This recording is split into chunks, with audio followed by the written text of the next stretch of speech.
안녕하세요. 주식하는 개미 제이입니다. 오늘 이 영상은 나름 제가 아끼는 내용을 풀었기 때문에 꼭 시청해 주셨으면 좋겠습니다.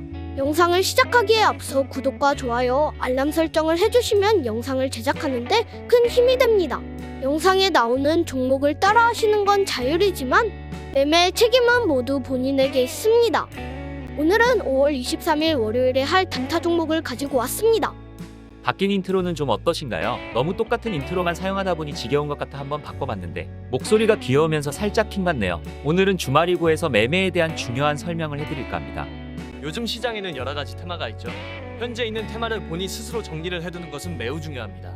예를 들어 우주항공에는 아피성, 인텔리안테크, 한양ENG 같은 종목이 있고 해당 종목이 어떤 이슈로 연결되는지 정도는 알고 계셔야 합니다.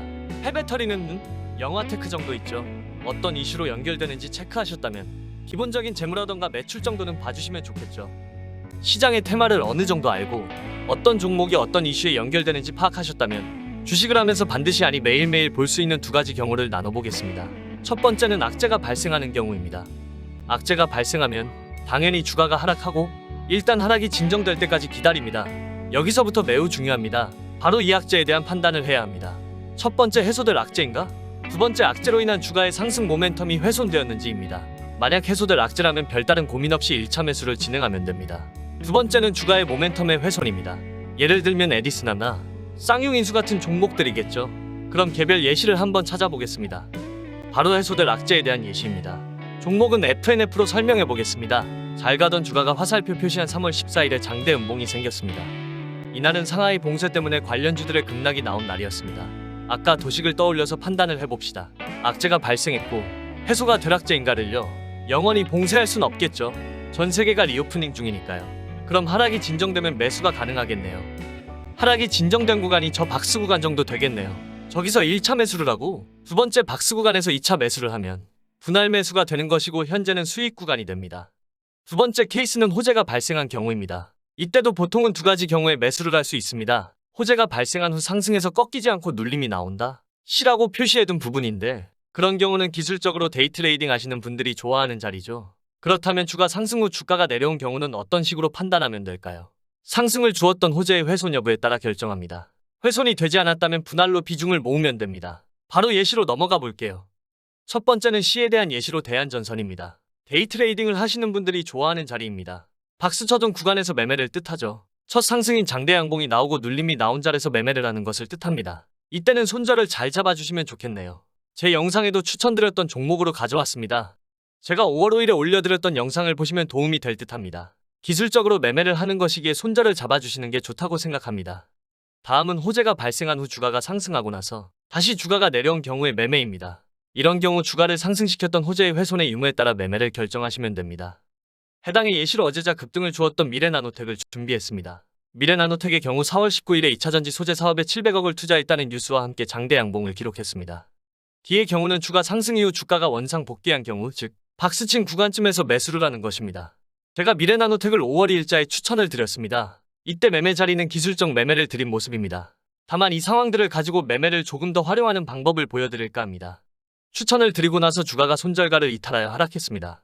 이때 저는 하락이 진정될 때 추가적인 매수를 진행했습니다. 즉 C와 D를 복합적으로 믹스한 것입니다. 제가 매매를 할 때 생각했던 것은 증시가 불안하기 때문에 C라는 기술적 매매를 할 때 처음부터 비중을 작게 들어가거나 손절가를 이탈할 때 비중을 대부분 정리한 후 D라는 계획에 맞춰 변경했습니다. 조금 참고가 되지 않을까 싶어서 실제로 제가 매매한 일지를 공유해드립니다. 마지막으로 호재가 훼손된 경우를 판단해 보겠습니다. 이때는 손절 대응을 하시는 게 가장 좋다고 생각합니다. 아닌 경우 장시간 물려서 자금의 회전에 문제가 생길 수 있기 때문입니다. 이 경우에 예시는 특정 종목을 언급할 경우 보유자가 있을 수 있기 때문에 넘어가도록 할게요. 자, 주말에 할 공부를 끝냈으니 내일을 준비해 보도록 하겠습니다. 먼저 단타 사용 설명서입니다. 이 내용도 중요한 내용이라고 이전 영상에 언급해드렸습니다. 제 종목을 따라 하시는 경우 이 설명서를 한번 깊게 생각해 보시기 바랍니다. 첫 번째, 지수가 장 초반 마이너스 0.5%에서 1% 정도 하락 출발하면 대응이 힘드신 분은 매매하지 말고 관망해주세요. 두 번째, 매수 체결 알림이 오면 스탑로스를 이용하여 손절 대응하세요. 세 번째, 매수와 매도는 항상 분할로 대응하세요. 네 번째, 장을 대응하실 수 있는 분은 손절가와 매수가 기준으로 플러스 마이너스 1% 정도 여유를 두고 대응해주세요. 다섯 번째, 손절 후 당일 혹은 다음날 손절가 위로 올라가서 지지해주면 재매수 가능합니다. 매수가는 상승초 입구간으로 드리고 손절가는 상승 준비 구간의 상단으로 드리기에 차트가 무너지지 않고 손절가 위로 올라가면 재매수 가능합니다.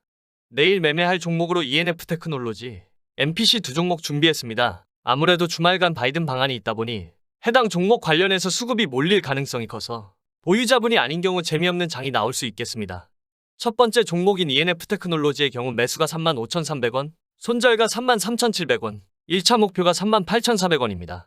비중 관리만 잘하신다면 스윙도 가능할 종목이라고 생각합니다. 다만 골이 깊은 게 단점입니다. 저 바닥 구간이 생긴 이유를 잘 분석해 보시기 바랍니다. 저것을 분석하는 게 스윙 투자라고 생각합니다. 두 번째 종목은 MPC입니다. 매수가 1,450에서 9,850원, 손절가 9,450원, 1차 목표가 11,200원 잡고 대응할게요. 오늘 제시해드린 두 종목은 앞서 설명드린 종목 케이스 중 어떤 것인지 한번 생각해 보시고 그에 맞는 자기만의 매매의 디테일을 한번 만들어 보세요. 오늘의 추천은 여기까지이지만 댓글에서 한 구독자분께서 우리 손FNG에 대한 언급들 해주셨고 저는 이탈이 아닐 것이다 언급드리고 매수 타이밍을 잡아봤습니다. 이에 대해 설명을 좀 해드리려고 영상 말미에 붙여볼게요.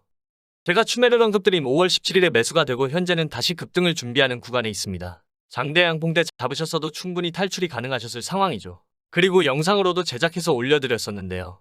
바로 기술적 반등이 나올 만한 구간을 잡는 것입니다.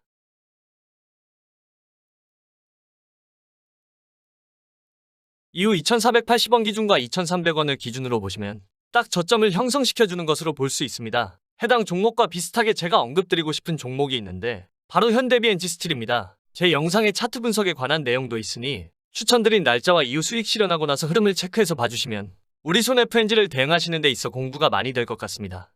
오늘 소개해드린 내용은 기본이지만 가장 중요한 것입니다. 제가 주식을 시작하고 깨달은 것 중 하나가 바로 이것입니다. 3분 정도의 영상으로 제 10년 넘는 노하우를 받아가시는 거네요. 배가 살짝 아프기 때문에 언제 영상을 내릴지는 모르겠지만 매일 종목을 체크하실 때와 이런 호재로 올랐구나 하고 넘어가지 마시고 호재가 나왔던 악재가 나왔던 관심 종목에 두고 체크하시면서 오늘 종목을 나눠드린 A에서 E까지 어떤 내용으로 흘러가는지 확인하시기 바랍니다.